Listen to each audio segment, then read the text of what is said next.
श्याम और गोपी एक ही कॉलेज में एक ही क्लास में पढ़ते थे। गोपी ठीक ठाक अमीर परिवार से थी, जबकि श्याम एक साधारण परिवार से था। वह पढ़ लिख कर कुछ बनना चाहता था, इसलिए वह शादी या प्यार वगैरह के झंझट में नहीं पड़ना चाहता था। एक दिन अचानक कॉलेज जाते हुए रास्ते में गोपी की कार खराब हो जाती है। बारिश का मौसम है। गोपी कई लोगों से लिफ्ट मांगती है, लेकिन बारिश के कारण कोई नहीं रुकता है। इतने में ही श्याम अपनी पुरानी सी स्कूटी से आता गोपी को दिखाई देता है। गोपी उसे हाथ के इशारे से रुकने का संकेत करती है। श्याम उसे देखकर रुक जाता है। श्याम पूछता है, गोपी क्या हुआ है? बीच रास्ते में क्यों खड़ी हो? क्या गाड़ी खराब हो गई है? तो गोपी बताती है, हाँ श्याम, मेरी कार अचानक बंद हो गई है और कोई रुक भी नहीं रहा है। श्याम उससे कहता है, तो अब तुम्हें परेशान होने की ज़रूरत नहीं है। तुम्हें ऐतराज ना हो तो मेरी स्कूटी पर बैठ जाओ, मैं तुम्हें घर छोड़ देता हूँ। मौसम भी खराब है, थोड़ी देर में बारिश और तेज होने वाली है।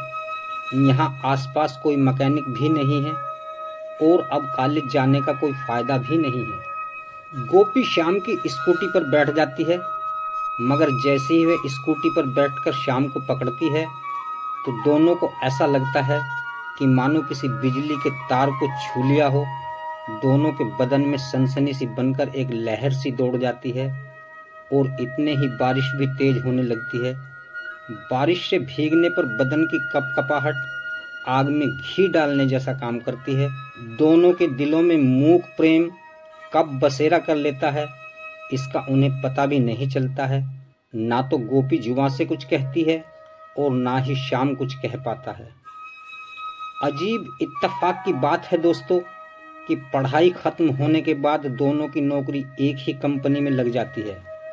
नमस्कार दोस्तों, मैं नास्तिक जगशरण स्वागत करता हूं आप सभी का अपने YouTube चैनल प्रेरणा कहानी संसार में। तो आइए जानते हैं आगे क्या हुआ इस छोटी सी कहानी के माध्यम से। दोस्तों, होता कुछ यूं है कि जगन्नाथ सिंघल शहर के एक रसूखदार आदमी हैं जो गोपी के पिता हैं। उनकी एक फैशन डिज़ाइनिंग कंपनी के मालिक मिस्टर लोकेश से अच्छी मित्रता है। इसी वजह से गोपी को उनकी कंपनी में मैनेजर का पद मिल जाता है। इधर श्याम को भी बहुत मेहनत के बाद किसी जानकार की सिफारिश से उसी कंपनी में काम मिल जाता है, लेकिन वह यह नहीं जानता है कि इसी कंपनी में गोपी भी नौकरी करती है और मैनेजर है। जब वह गोपी को देखता है तो हैरान रह जाता है। दोस्तों, एक दूसरे को सामने देखकर उन दोनों को वो बारिश वाला सीन याद आ जाता है और अंदर ही अंदर उनका प्यार दोबारा हिलोरे लेने लगता है। लेकिन आपस में कोई बात नहीं करते हैं। इसी तरह काफ़ी समय बीत जाता है। एक दिन ऐसा होता है दोस्तों कि श्याम छुट्टी के बाद घर जा रहा होता है तो रास्ते में गोपी कार रोके खड़ी है। श्याम को आता देख वह उसे रुकने का इशारा करती है। श्याम रुककर पूछता है, हाँ मैडम, क्या हुआ? क्या आज फिर कार खराब हो गई है? मैं आपकी कुछ मदद कर सकता हूँ? इतना सुनते ही गोपी कार से उतरती है और श्याम के गले से लिपट जाती है तथा रोने लगती है। श्याम कुछ समझ नहीं पाता है और गोपी से पूछता है, मैडम क्या हुआ है? सब ठीक तो है? तुम रोने क्यों लगी हो? मुझे बताओ तो, बात क्या है? तुम्हें देखकर मुझे चिंता हो रही है। गोपी रोते हुए श्याम से कहती है, श्याम, मैं तुमसे बहुत प्यार करती हूँ, तुम्हारे बिना रह नहीं सकती हूँ, लेकिन एक तुम हो जो मेरी जरा भी परवाह नहीं करते हो। इतने पत्थर दिल हो कि मेरे प्यार से अनजान बने रहते हो। क्या मेरा रिश्ता तुम्हारे साथ इस नौकरी तक ही सीमित रह गया है जो तुम मुझे ऑफिस के बाहर भी मैडम जी ही कहकर बुलाते हो? क्या मैं तुम्हारे लायक नहीं हूँ?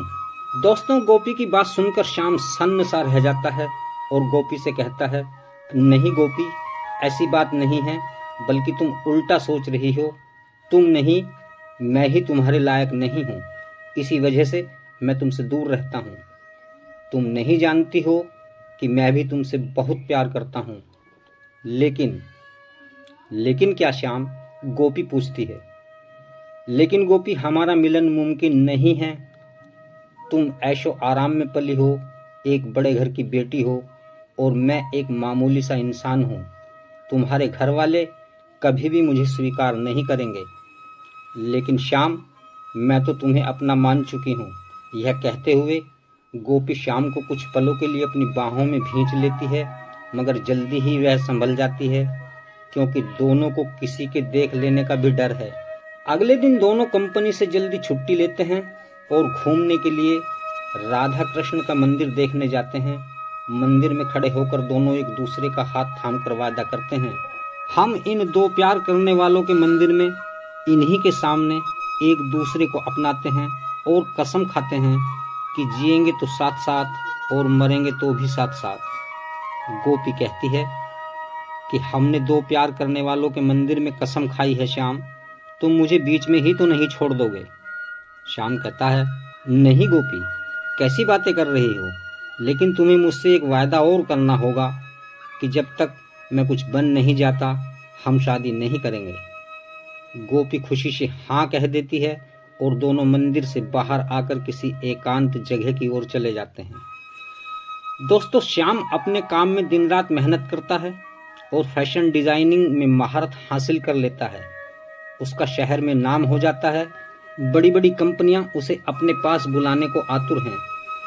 उसके काम से खुश होकर कंपनी के मालिक मिस्टर लोकेश उसे कंपनी में ही रहने के लिए कमरा दे देते हैं और श्याम कंपनी में ही रहने लगता है। उधर गोपी के पिता श्री जगन्नाथ सिंघल को गोपी और श्याम के बारे में पता चल जाता है, तो वह गोपी की नौकरी छुड़वा देते हैं।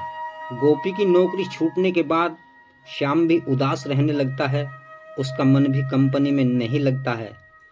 दोस्तों, अचानक कुछ ऐसा होता है कि एक दिन रात को कंपनी में आग लग जाती है और जब तक दमकल कर्मी आग पर काबू पाते हैं तब तक उस आग की चपेट में 3 व्यक्ति जलकर कंकाल हो जाते हैं और सब कुछ खाक हो जाता है।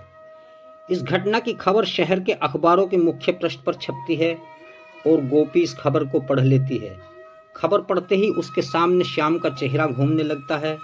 उसे लगता है कि उन मरने वालों में श्याम भी शामिल है, क्योंकि वह जानती है कि श्याम भी वहीं रहता है।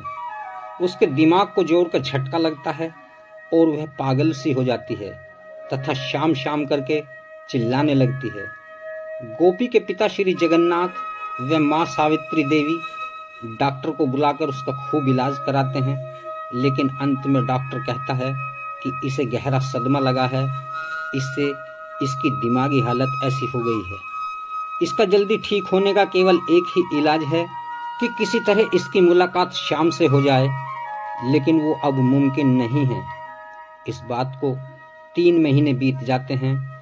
दोस्तों, गोपी अपने पागलपन में कभी खुद से बातें करने लगती है। वो कहती है, नहीं श्याम, तुम मुझे छोड़कर नहीं जा सकते, मैं भी तुम्हारे पास आ रही हूँ, मुझे अपने पास बुला लो श्याम, मैं तुम्हारे बिना नहीं रह सकती। उसने कमरे की हर दीवार पर श्याम का ही नाम लिख रखा है। उसे जब भी होश आता है वह श्याम श्याम चिल्लाने लगती है। उसके पिता व माँ अपनी बेटी की इस हालत को देखकर बहुत परेशान हैं। वे सोचते हैं कि अगर हमारे हाथ में होता तो हम श्याम को कहीं से भी ढूंढ लाते, लेकिन होने को कौन टाल सकता है। वे निराश होकर अपने मन को शांत कर लेते हैं और अपनी बेटी की हालत देखकर चिंतित रहते हैं। एक दिन सुबह गोपी के फोन की घंटी बजती है तो सावित्री देवी फोन उठाती है। उधर से आवाज आती है, गोपी, तुम कैसी हो? मैं तुम्हारा श्याम बोल रहा हूँ। दोस्तों, सावित्री देवी पहले तो श्याम की आवाज़ सुनकर भौचक्की रह जाती है, लेकिन वह अपना परिचय देते हुए श्याम को गोपी के बारे में सब कुछ बता देती है और श्याम से जल्दी आने का आग्रह करती है। श्याम बिना देरी किए वहाँ आ जाता है। गोपी की माँ व पिता श्याम को गोपी के कमरे में ले जाकर गोपी से कहते हैं, देखो गोपी, तुम्हारा श्याम आया है। गोपी उसे देखते ही उसकी छाती से लिपट जाती है और जोर जोर से रोने लगती है। श्याम भी उसे अपनी बाहों में भींच लेता है और उसकी हालत देखकर रोने लगता है। कुछ देर बाद सब कुछ सामान्य हो जाता है। वे तीनों श्याम से उस आग वाली घटना के बारे में पूछते हैं तो श्याम बताता है कि मुझे तो ये भी नहीं पता है कि उस कंपनी में आग लग गई है और वह बर्बाद हो गई है। मैंने तो वो कंपनी गोपी के कुछ दिन बाद ही छोड़ दी थी। मुझे दूसरी बड़ी बड़ी कंपनी से ऑफ़र आ रहे थे। मैंने एक बहुत बड़ी कंपनी ज्वाइन कर ली थी। उसने मुझे 6 महीने के लिए बाहर भेज दिया था। मैं कल रात को ही वहाँ से आया हूँ। अब मैं उस कंपनी में मैनेजर हूँ। श्याम की बात सुनकर सभी बहुत खुश हो जाते हैं और कुछ दिन बाद गोपी व श्याम की शादी हो जाती है। दोस्तों, प्यार करना कोई अपराध नहीं, बस उसमें कोई स्वार्थ ना हो। लेकिन इससे भी ज़रूरी है कि पहले अपने भविष्य को सुरक्षित करें और जीवन में सफल हों, तो जीवन आनंदमय हो जाएगा। कैसी लगी दोस्तों ये कहानी? हमें कमेंट में ज़रूर बताएं और कहानी पसंद आई हो तो इसे लाइक करें तथा चैनल को सब्सक्राइब करें। मिलते हैं अगली वीडियो के साथ। हमेशा खुश रहिए और मुस्कुराते रहिए। मैं नास्तिक जक्षरण लेता हूँ आपसे विदा। नमस्कार।